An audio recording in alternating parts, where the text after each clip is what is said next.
Let's get it started and hot. Let's get it started and here. Don't know, I've gone effortlessly posh. Hello. How's everybody doing? How's things? How's life? How's the universe? How has your week been? I don't know, I'm doing all of the accents now. Hello. How is everybody doing? How's things? How's life? How's the universe? How has your week been? John, who was here on both Twitch and YouTube 20 minutes ago. If you are still here, hello. If you're not, goodbye. Hello, John. You are still here. Good. Has your week been shite? Yes. When hasn't it? Yeah. Why not? Invasion. Hey, bro, tech team. Hello. My name's Andrew, but sure, tech team works fine. Jimmy Crane, hello. How are you? How's things? How has everybody's week been? And yeah, my week, it's fine, I guess. I haven't been, well, I've kind of been slightly messed around, and I've had to work a bit harder than I'd like. I see the shirt is marinating beautifully. Sure. I still haven't watched it now.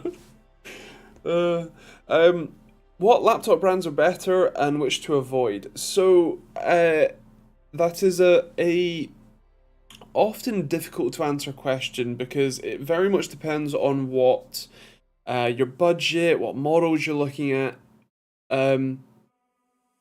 The for example, right? Who is it? Asus makes some incredible laptops.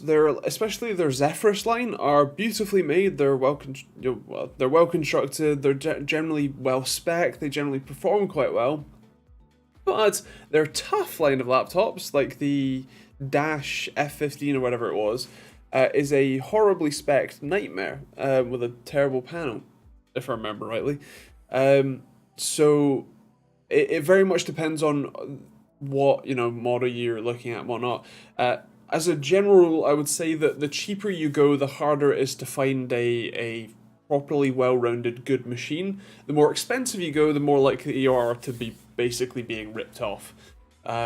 It's been a while since I've laptop shopped myself, but the last time that I did any sort of looking, somewhere between 1,000, 1,500 and 2,000 pounds or dollars or euros is kind of the range in which you generally get a good machine while not being ripped off, but also it's not heinously expensive and it's not, there's no major pain points in the spec or the design or the quality or the panel or whatever. So yeah, what's your budget? In fact, I'm going to lift this up slightly. And I can see you a bit better. Jimmy, good. I'm looking for a cheap but decent GPU upgrade to my Ventus GTX 1660 Super. Right. Well, I think you're probably in the market. It depends what you count as cheap and what your budget is. I would probably say something in the order of 3060, 70 or 6700 XT. That kind of variety. And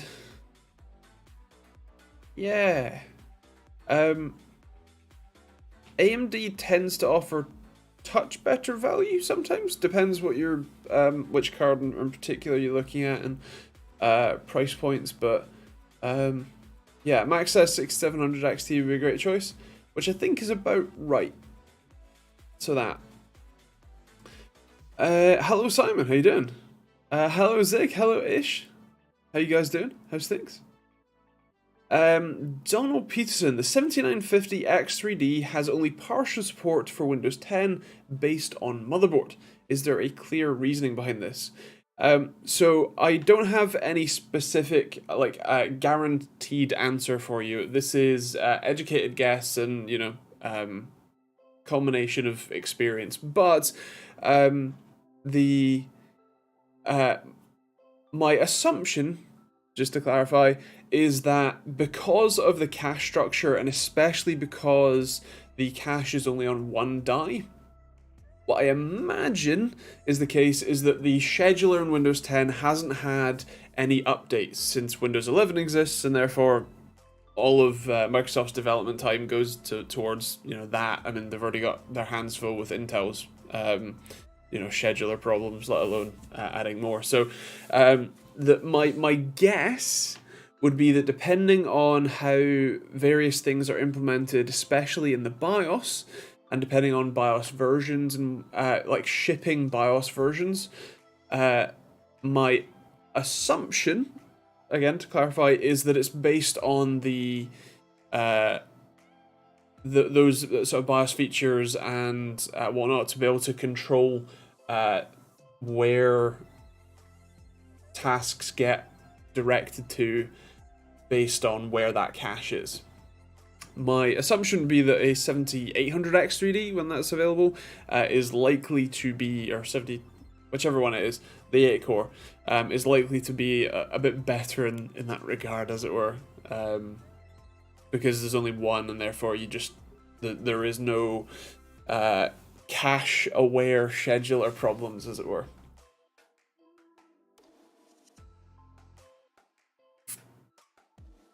But, like I said, that's only a hypothesis rather than a fact, so I can't say for sure. Hello, Harry. How you doing, man? How's things? Took your advice and spent £200 on a 27-inch 1440p, and yes, I noticed the difference. Hope the eye is better. Thank you very much. Glad that you are enjoying the monitor. And what do you call it? Come on, brain. Everything's gone. My eyes are currently better, but they still fail for a couple of days every month, so but thank you for the thought.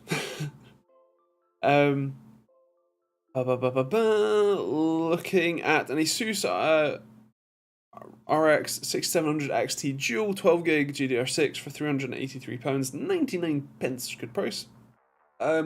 Off the top of my head, that sounds decent. I think the 6700 XT is somewhat similar to the 3060 Ti. The 3060 should be about 300, 350. The 3060 Ti should be 350, 450. So I think that's about right. It's been a while since I've looked at graphics card pricing. Things have definitely calmed down a bit, which is good, but also I don't know. I have 16GB of DDR4 Vengeance Pro RAM and a Ryzen 5 3600. Nice. That should be a decent pairing still. Donald Peterson, TY very much. No worries. Hello, Luca. My flight sim mate wants 27-inch, not 34. Got you. £300. If you can still get a Gigabyte M27Q, or especially if you can get the Q-X, but I don't think you can for 300. The M27Q, if that's available, that's still a great panel. Otherwise, anything that's 1440p, 144, 165 Hz, and IPS is probably what I would recommend. There are still plenty of options at that price point. Some are better than others, but yeah, that would be my rough idea. UEFI has been around for like 15 years, and I still think of it as a BIOS. Same. Sure, it's not a basic input-output system, but it also kind of is a basic input-output system, so nah. It's a colloquialism rather than technicalities. Now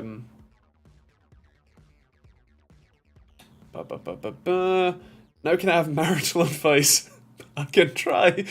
we've talked about weirder things on this this stream, so or this series of streams, this show. Jamie, nice one, thanks. I'll put in the order now for the 6700T. Thanks for the great knowledge and advice. No worries. I hope you enjoy it. Look at Audi UK commented on a photo of my car. Nice.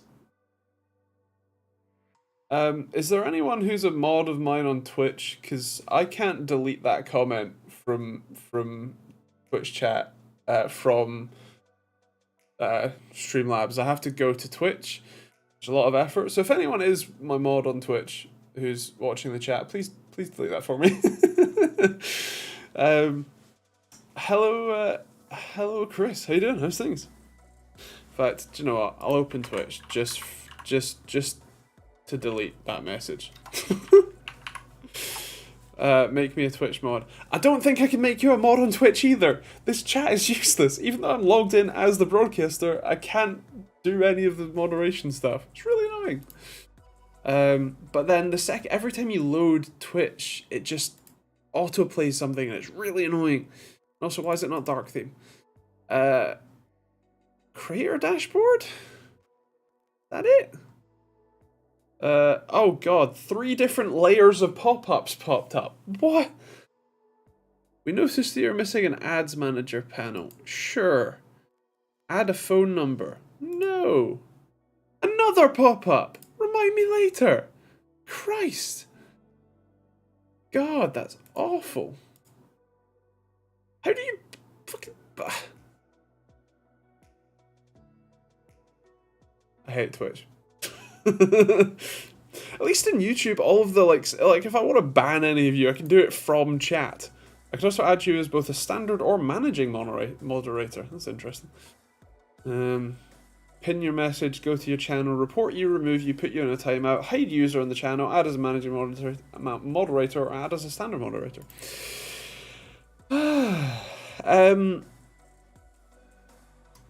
Gaming 113. I want to ask you if the parts are good to choose for a CPU or Ryzen 5 5600G, a B450 Plus Max MSI board, 1TB of NVMe, 550W PSU. Is that a good $500 PC? So while the 5600G does have a graphics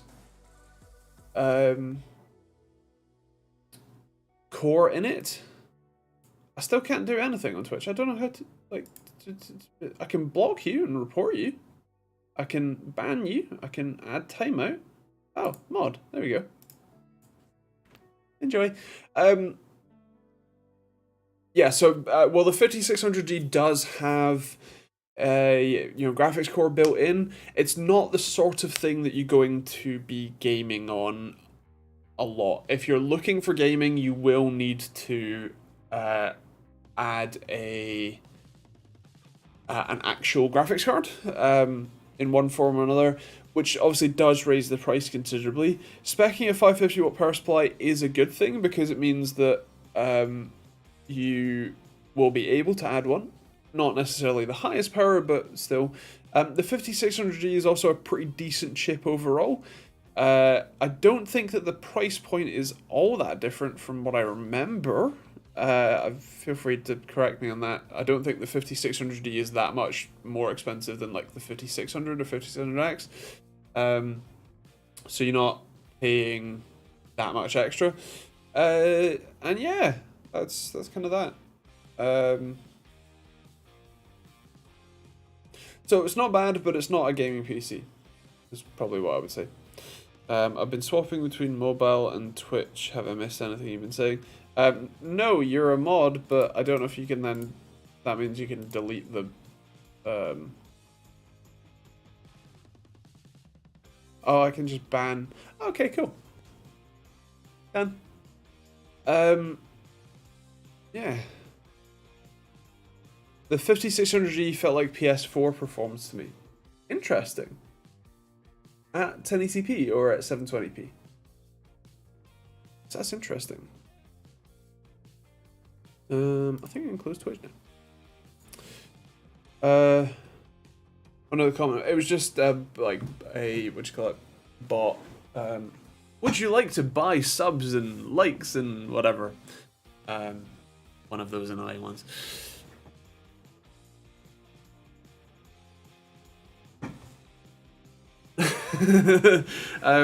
The GPU is actually on the table. The 4090 is just there. It's just behind the chat. That is the PC case that it's going... Well, that's the parts of the PC case that it's going into. I played in an Acer gaming tournament, like a press tournament, and they sent me a backpack full of stuff, like full of, you know, goodies, including a Acer branded power bank that I may or may not be capacity testing with the light that's just off screen. Because I have one of these like USB power testers, which I've never actually needed to use in a video, but I have it, it's there. And so far it's discharged about a watt hour. It's rated for 4.32, so we'll see how it goes. I know you're technically meant to capacity test it, but it's fully charged, and I'm drawing 1.3 watts for this. It's actually a magnifying glass with some LEDs around it, which I use for soldering. But there was some cool stuff, like this focus. A fancy controller that I haven't taken out of the box yet because I'm still using my MSI one. A mouse.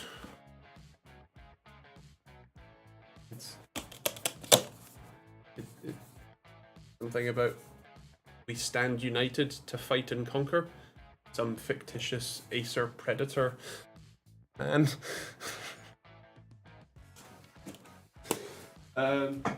oh, a Rainbow Six Siege Twitch chibi. Oh, focus on the Twitch face, not mine. There we go. And it's like Acer Predator branded. Oh.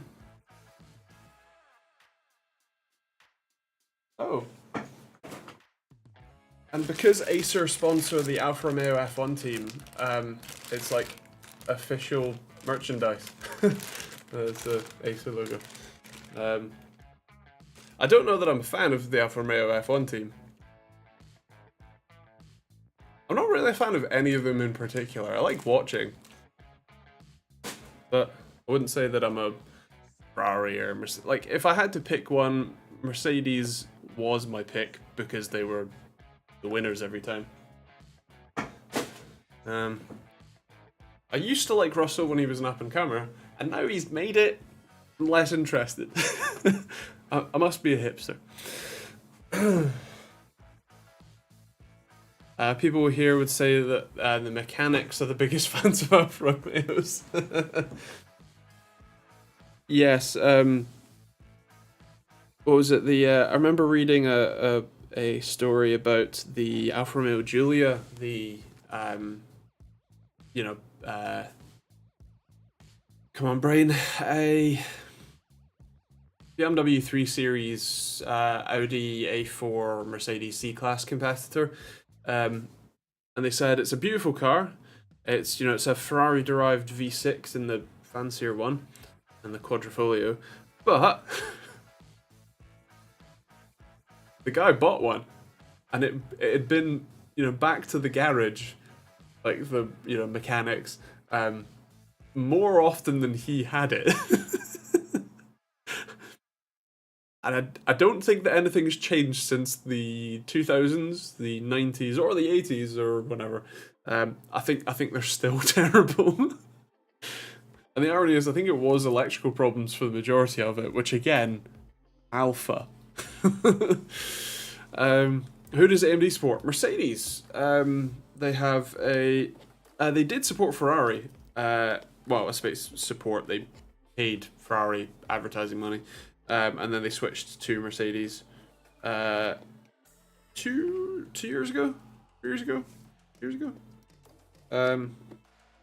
Yeah. Is it normal behavior that your mouse will have low FPS on a loading screen with FreeSync enabled? It depends what game and what loading screen. As long as the actual game plays fine, I wouldn't worry about it. It's like FreeSync doesn't affect the actual performance or latency much. Except for potentially bugs in software and drivers, but yeah, it's what you call it. In a lot of game loading scenes, they are quite an intensive operation to load all the assets. So it's not uncommon that some games will stutter during a loading screen, or your FPS counter will suddenly drop to 0 for a bit because it's busy loading new stuff in. And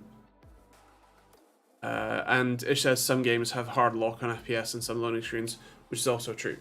They can be as low as 30 FPS in a loading screen, just because why bother running at 10,000 FPS just to draw a single image, with a little loading spinner in the corner or whatever.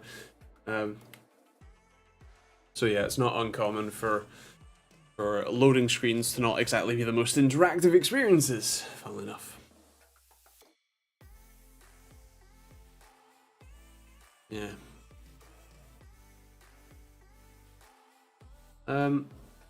Hello, Joe. How you doing? How's things? Nari Gaming, 1080p upscaled if possible. Right. Not bad. That's cool. Yeah. How have things been this week? Busy. In a not quite as enjoyable as usual way. It's what have I been up to? So I think I've mentioned it a little bit, but the what you call it? Come on, brain. I filmed a video with Dan Bull a couple weeks ago now, which was really fun. Went to his studio and basically I arranged for ASUS to give him a laptop, and as part of the deal, I did a video setting it up and him going over and him making a little bit of a track for us. But ASUS have been kind of umming and ahhing about, oh, we wanted to show this, or we'd prefer to see that, or whatnot, which also wasn't communicated beforehand. But so that video is done. It's ready to go up if ASUS approves it, and we keep making changes to try and appease them, but they keep not being very happy with it. So I've had to work a bit extra hard to get get more videos done this week, so that I don't just miss a video. I've done one already, and then Amazon screwed me over by not delivering a CPU cooler for me yesterday. So instead of being able to do the build today and then edit it tomorrow, I need to do the entire build tomorrow, and then do the testing, and then also film everything and edit the video tomorrow. So no, Tesla's the mechanic's best choice. Hi, my car shows a warning light. There's no good checks. Yes, it needs X part and it'll be a 6-week wait. Yes. Well, the thing with Tesla is that they can repossess your car remotely.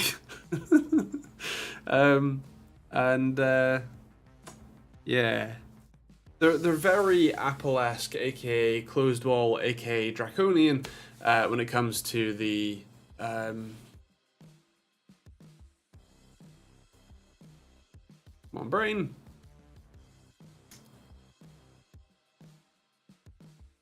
It's really annoying having whatever I'm going to say just completely disappear from my head, to the point where I do not know what I was talking about. That's a symptom of ADHD. If you happen to forget what you're saying mid-sentence and completely forget that you were even talking, maybe go see if you have ADHD. What was I talking about? Oh, Tesla, right, yes. Well, the thing with EVs is that they basically don't have, they have way fewer moving parts, right? The motor and a single speed reduction gearbox with, or it's not even really a gearbox, but there's no gear shifting, there's no oils, there's no there is coolant, but nah. It's more electrically complicated for sure, but also electronics, especially when designed properly, are a lot less likely to fail, basically. And if things are made redundant, if they're fail-safe, whatnot, it's a lot less of a problem than, you know, an internal combustion engine car where, you know, they're incredibly complicated things, with like 10,000 rubber gaskets that all do age and wear. I replaced a lot of them. So in theory, you don't need to, you know, service and repair stuff as often, but at the same time, it is Tesla, so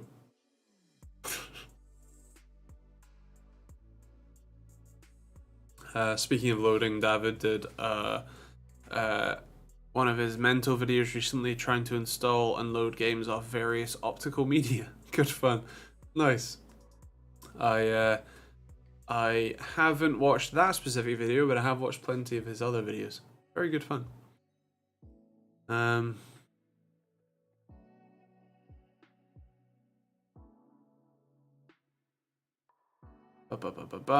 Tesla, yeah, fewer parts, yet they managed to have more things fail. Yeah. Electronics should be less likely to fail, but this is Tesla we're talking about. All true. Did the Cybertruck ever happen? No, at least not currently. I don't know how that would pass any sort of safety regulations. Because the issue with my AW3423DW, I had a friend with an NVIDIA GPU test the same scene where I had the flickering and crashing, enabling G-Sync introduced mouse stuttering in the loading screen. Interesting. That's a very weird combination, and kind of why I don't like G-Sync as a direct thing. In theory, it is a better experience, but it's also, much in the same way as Tesla, a draconian lockdown, closed source, proprietary, you can't do anything with it type of thing. So with the 3423DWM or whatever it is, the FreeSync version, that can have firmware updates. But the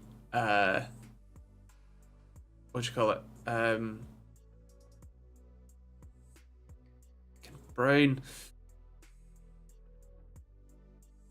The G-Sync version is cannot have firmware updates because NVIDIA's proprietary stuff is proprietary.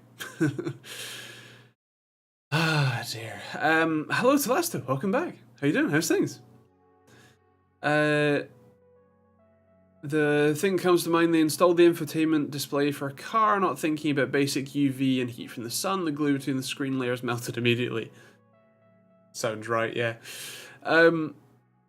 That's what I wanted to be asking you. I still don't understand the ChatGPT thing or whatever it's called. Do you know about it? Can you explain it in dumb, easy to understand words? Sure. Well, I'll try.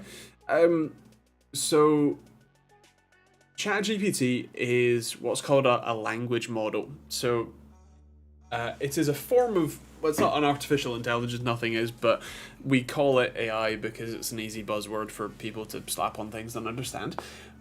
But it's a neural network, or convoluted neural network, or whatever, where it basically is a text prediction bot.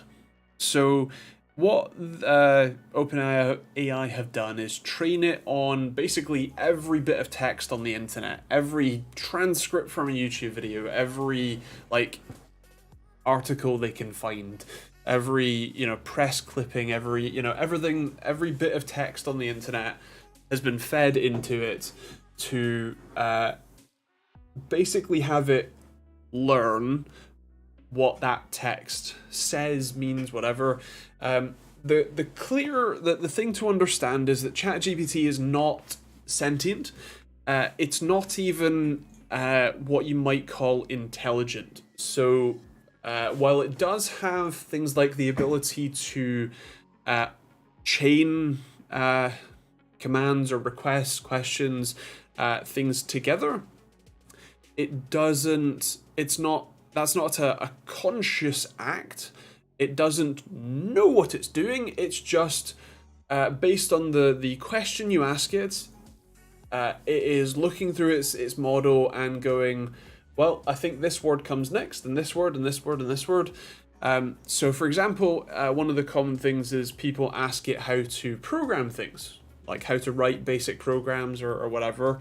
And it normally can do that. But that's mostly because those basic things that you're asking it to do are either already exist on the internet or are relatively sort of easy to piece bits of the information that it has not necessarily stored but been trained on together to get a coherent output. The key thing with ChatGPT and Bing Chat and whatnot, though, is that because it is not actually intelligent, it doesn't know what it's saying, it's just a language prediction model, what it says can be complete box. There have been a number of people who've shown that, for example, one of the interesting ones was a scientist posted some screenshots or a comment on Twitter where she was saying that she had gotten an email from someone asking for a paper that she was cited in, and they wanted a copy of the paper, right?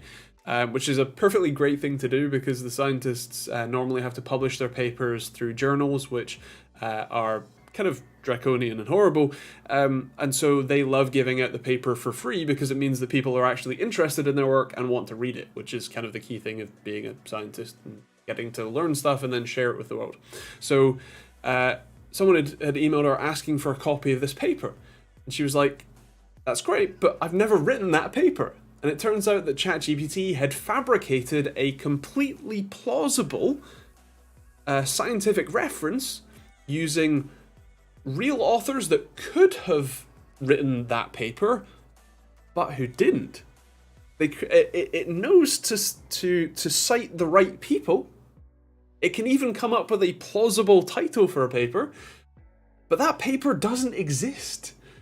And that's the thing, is that it is a text prediction and language model, so it is as much a fiction writer as it is a research assistant. And so, in short, it's quite fancy, but it's also quite dumb. There are a lot of things that it is good for, but you do need to be very careful when using it right now.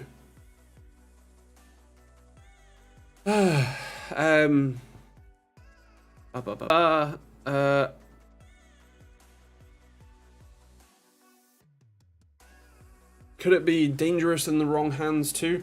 I mean, everything can really. It can be quite convincing to anyone who doesn't know. You know, if I start searching for biochemistry, information, I don't know enough about biochemistry to tell when something's BS or not. Whereas, if I'm looking up something that I do have more experience in, then I might be more versed to catch it in its lies. But that sort of what do you call it?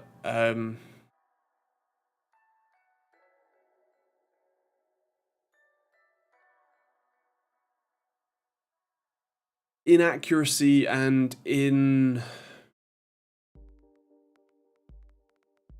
unreliability is kind of is part of the problem with it at the moment.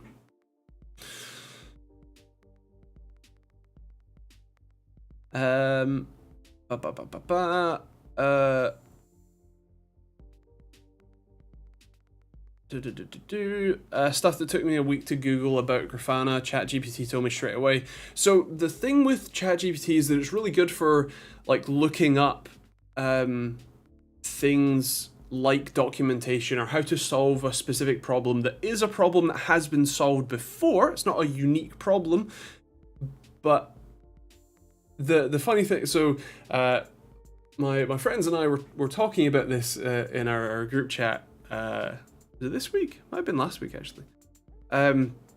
So my friend had a problem with AWS, Amazon Web Services. I think he wanted to require multi-factor authentication, but a user didn't have to have multi-factor authentication enabled until they first logged in, and then they had to set it up, right? So that seems like a reasonable thing, but he couldn't figure out. He couldn't work out through Amazon's documentation what to do. So he asked ChatGPT, but he specifically used the word force. He wanted to force the user to sign up. And ChatGPT said, yes, that's perfectly possible. Here are the steps that you do that. Except that was a lie. Those steps do technically exist, but they don't do what he asked it to do. We told it to change the word force to require, and all of a sudden it changed its tune. It said, sorry, the documentation says that's not possible. You will have to require it on sign up or disable it, which is the correct answer. But the wording that you choose when you enter the prompt is a really big deal as to the answer you get. And also, what's quite funny is that you can tell it, it gives you an answer, especially an answer you know is wrong, and you can say, that's wrong. You can't do that. And then it will immediately go, you're right, I'm sorry. Yeah, it's not great. So what you're saying is if we just keep asking for the description of how faster than light travel works, after 8 incorrect answers, it will accidentally make up the correct one next. I mean, that would be great, wouldn't it? No, but it would be great.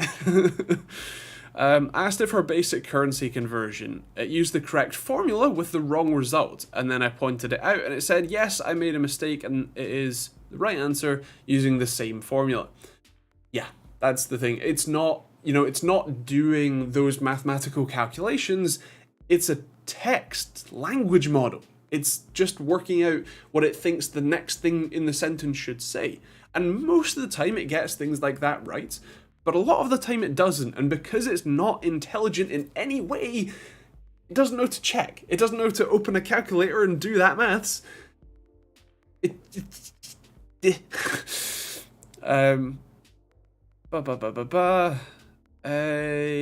am I at? Or do their homework for them. Yes, that's also a problem. Where am I at? Thank you for pointing out that it's not a blooming AI in the sense that most people think. Nothing is. Good thing though, no Skynet yet. Yeah. The thing with all of these, neural networks and AI is that we are very much at the start of the curve in terms of what these tools can do.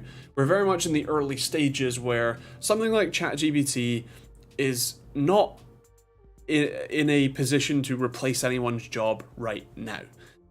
In a few versions' time, maybe some people might be, sort of at risk, as it were.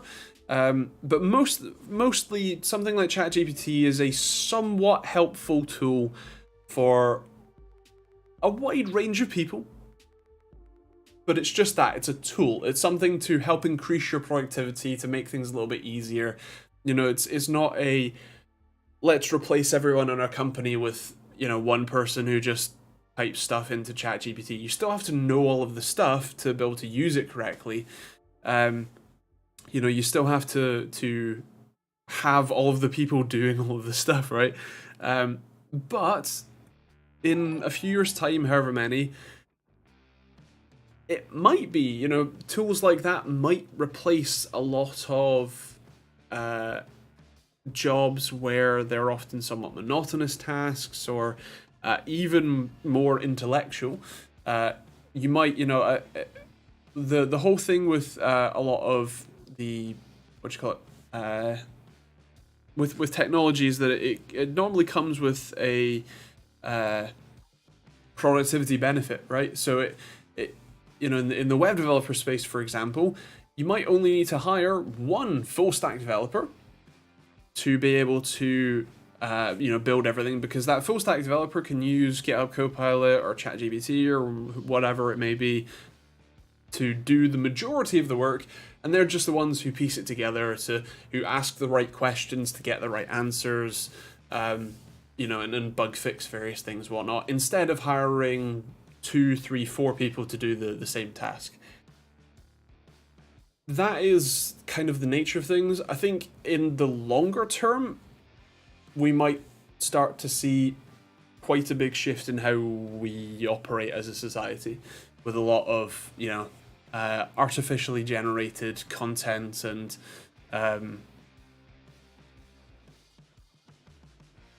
functions. But as it stands, we're still a bit away from that.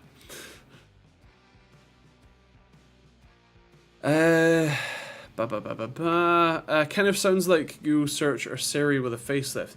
So it kind of is, but it also isn't. So the thing is, so Bing Chat is basically meant to be, it is just ChatGPT, but with a Bing logo. The problem is it has all of the problems of ChatGPT. It fakes results. And the funny thing is that it cites sources, like it will give you web links, except the web links will say absolutely nothing in relation to the site or be relevant to the topic at all. And it is just as useless.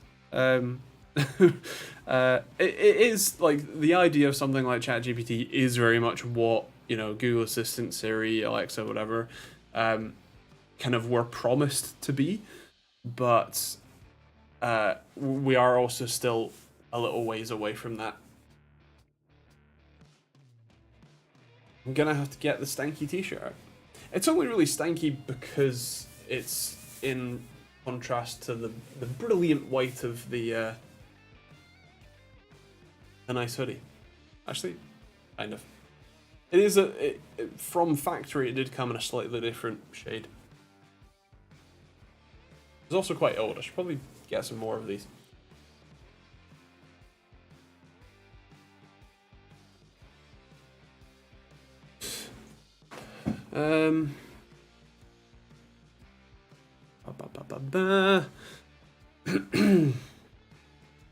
There was a channel I've been trying to remember that's created over 30 videos using ChatGPT, an AI video creator, and he's done nothing but input the topic. That's quite... that's not surprising, I think is what I would say. It is very much... I think we are on the precipice of a lot of AI-generated content. So, yeah. And he's a walking ad for the car channel. Yes, I'm a walking ad for everything I do. Buy an OSRTT unit. Sign up for locally links. Subscribe to this channel. That's it so far.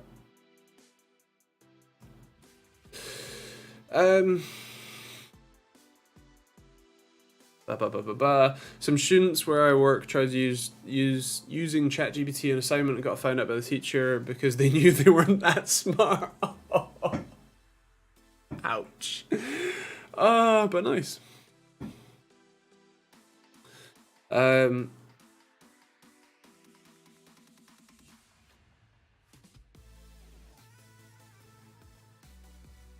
What would you think would happen if you connected one of these AIs to the internet? Well, technically they are, right? Because, so the way that computer systems work is they have what are called APIs, or application programming interface, I think. So when when you go on chatgpt.com or wherever the website is, I can't remember for the life of me. When you go to that website and you log in and then you type something and you ask it a question, what it's doing is sending a request from your web browser to the ChatGPT server, which is then it basically has an open port, an open interface where it's listening for those requests. And it then takes those requests and then scurries off into the back in the server, asks the language model of the question, and then it returns the answer, and then it sends that return data, the block of text, back to your browser, which your browser then animatedly renders on screen. So technically speaking, they are already connected to the internet. What you mean is they have free access to the language model has free access to the internet.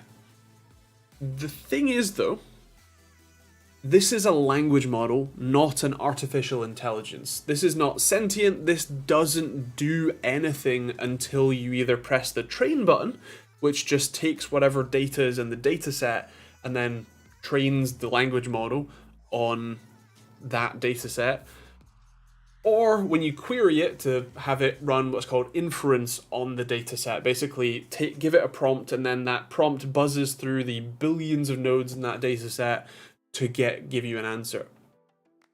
So there is no such thing as connect it to the internet, because the only thing that you would be connecting to the internet is the training sort of functions. Which would be no different than connecting any web server, web scraper, whatever, to the internet. And to be honest, they probably already are connected, in that sense.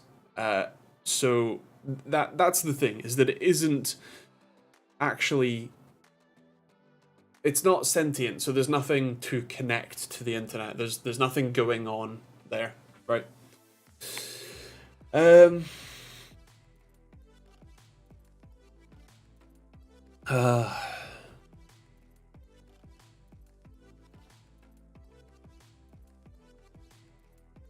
ChatGPT dataset from certain year. Is it 2019 or 2020? Might be 2019. TLDR is just a pretty face. Ah. Oh, you mean the mod? Yeah, yes.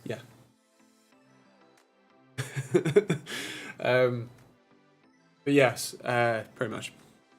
It's a cool tool. It's a neat party trick, but it's not Skynet.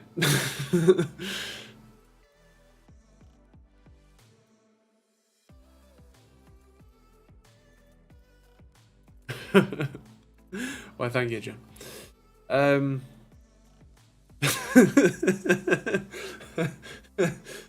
Thank you, Chris. Give Andy your money in small monthly amounts here. Yes, you can become a YouTube member and get a cool badge like Chris. And Ish. And Luca.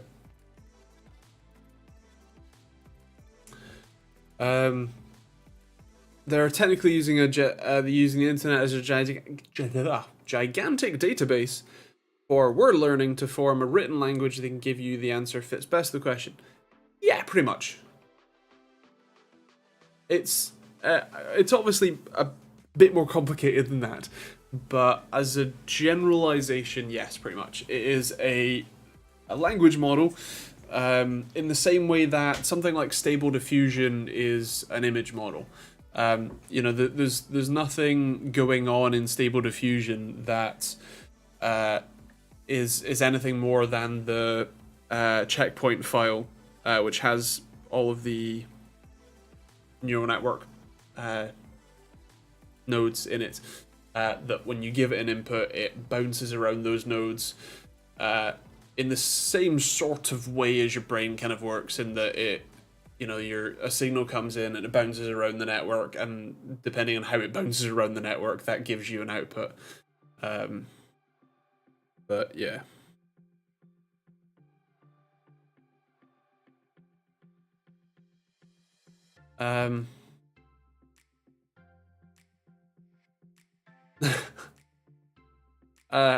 Thank you very much, Chris.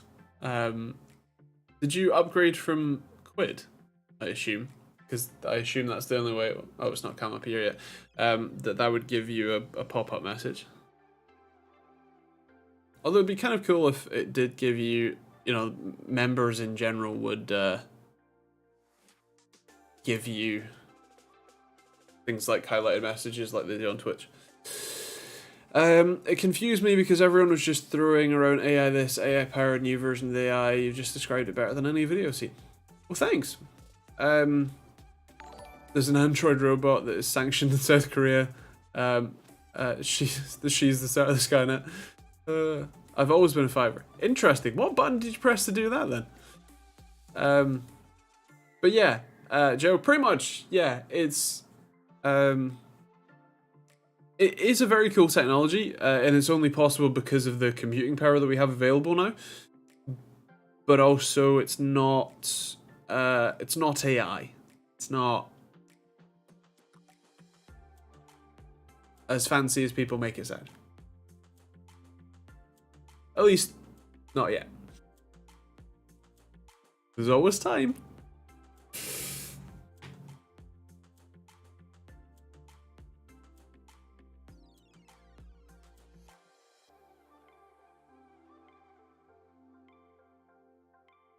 For £1.49, I could send a flying pie sticker.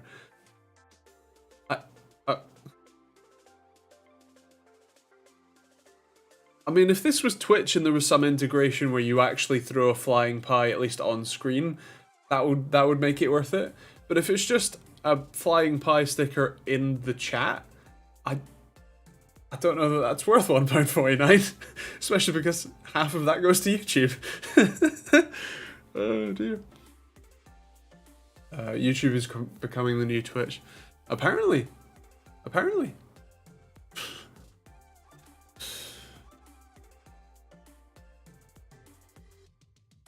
Would probably break chat on screen. It probably would, to be honest. Or just not show up, which would be less fun. Yeah. What are we up to on my... Oh, we're up to almost 2 watt hours. We're almost halfway done with depleting this power bank, according to its rating. Is that because it's gotten less efficient? Or is it still drawing? No, it's still drawing the same amount of current. 5.18 volts, 0.3 amps, 1.3 watts. Although the USB plug on this is quite intermittent, so yeah, it's a bit flickery. Fast and Winner, hello. I've got a question: how to fix VRMs that are overheating and causing thermal throttling in games? So it depends on your motherboard, and it depends what your motherboard's stock configuration is. So if your motherboard has heat sinks on the VRMs already, then I would recommend placing a fan somewhere near them, ideally pointing at them or near them, because especially if you have a closed loop liquid cooler, you have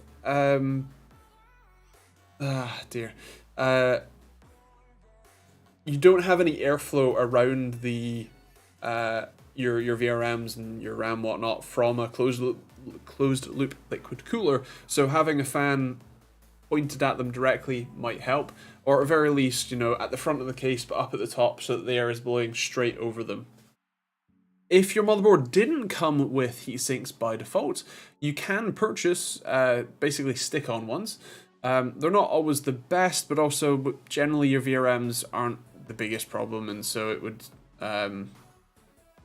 you have a random Chinese H61 board. The CPU doesn't thermal throttle, neither does the GPU, so it's the VRMs 100%.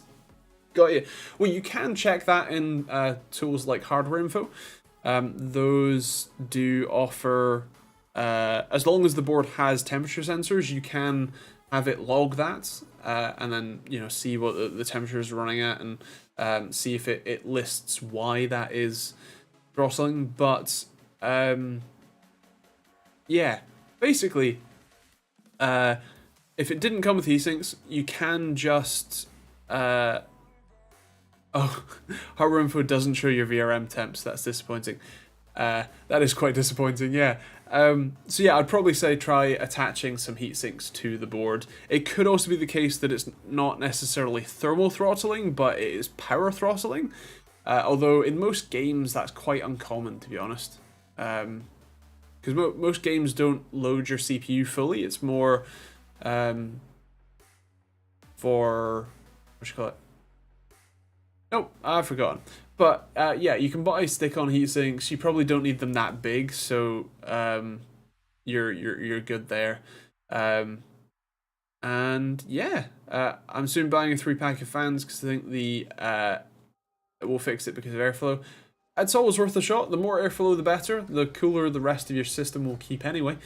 But the I really wish my brain would work. Yes, good. Do that. Also, maybe buy the heatsinks because they're not that expensive.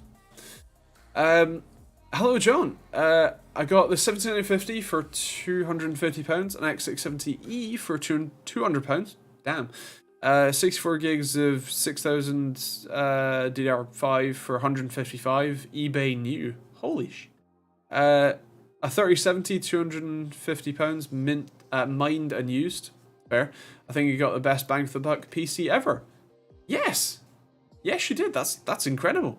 Congratulations. The issue started when I switched from an i5 2400 to an i7 3370. But it's fine. It's not that annoying. Thanks. Thank you very much. Yeah, no worries. Best of luck. Upgrading your board, upgrading your CPU will have had an increase in power requirements, and I think the 3770 will do a bit of boost behavior, which could be part of your problem, especially in games. So, yeah, fair enough. Hope all goes well. 7950 is the 16 core, yeah. Yeah. It's not the 3DX or X3D, but for that kind of price, you're not beating that. Yeah, good deal.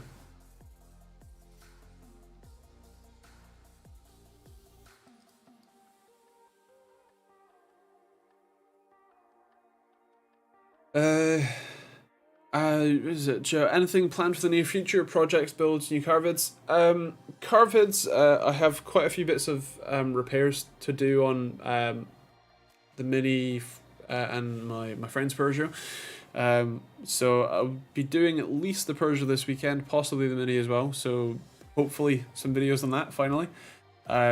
It's been incredibly cold and rainy and horrible, and we've been away and whatnot. So being able to do those sorts of repair videos doesn't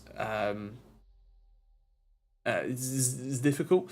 I am signed up to do the next SMMT, the Society of Motor Manufacturers Traders Day in May, so you'll get some good videos from that, and then hopefully it gives me an opportunity to pester some of the car brands directly again, and hopefully get some review cars in around or after then as well. So yeah, projects wise, I'm doing that a sleeper PC build tomorrow. I'm building a latency specific testing tool using this cute little tiny microcontroller. Look at it, it's so tiny.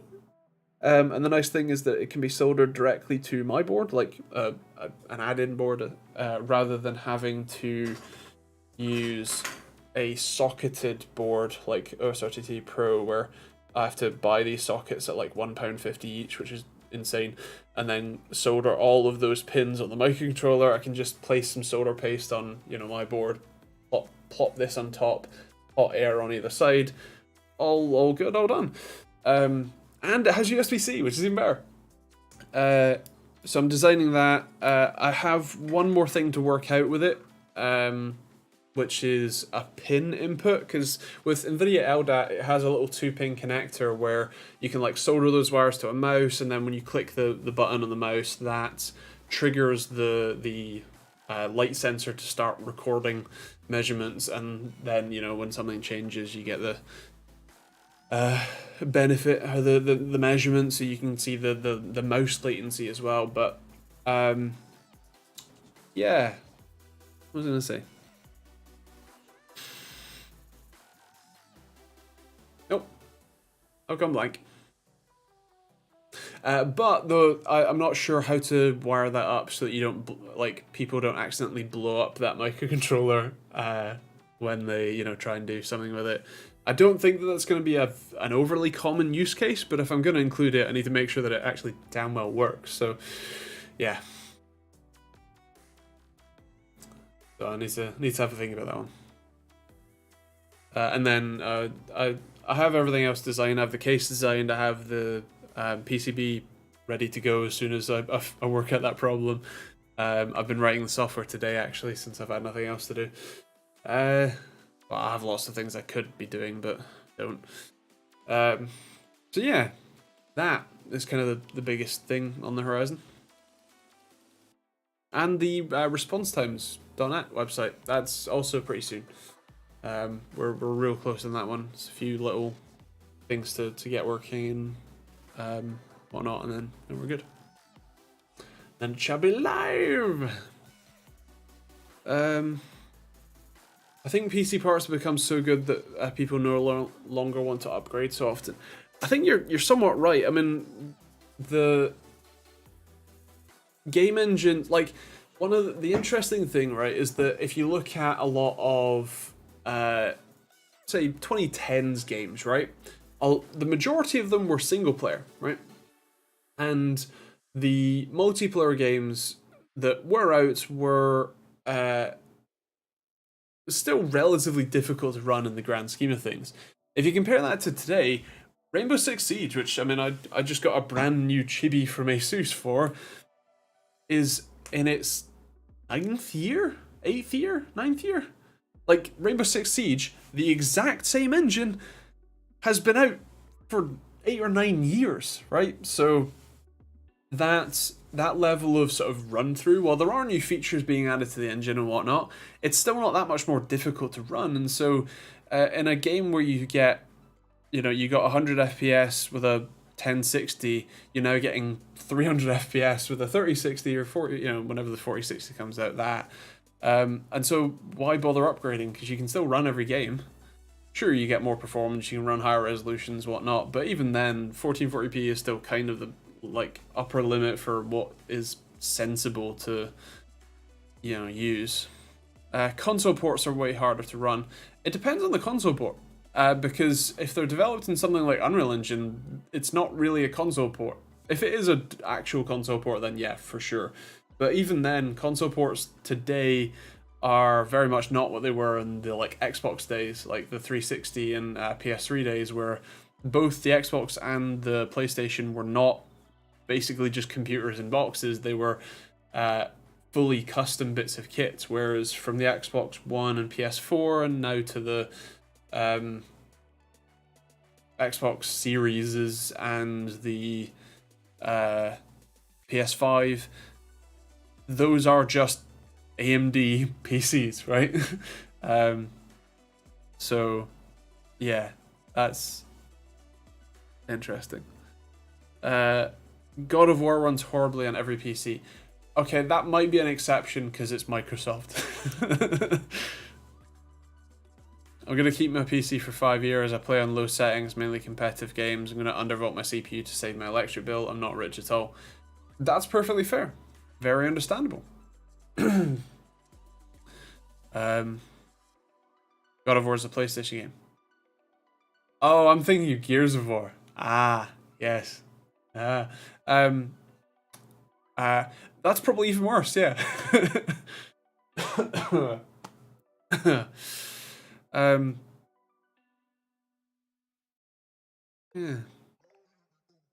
I have to ask you something. PCI M.2 cheaper than PCI Gen 3. Board is PCI 3.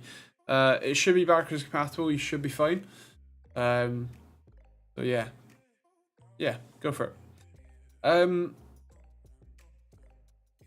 But yeah, that is our usual hour. So I'm gonna leave it there.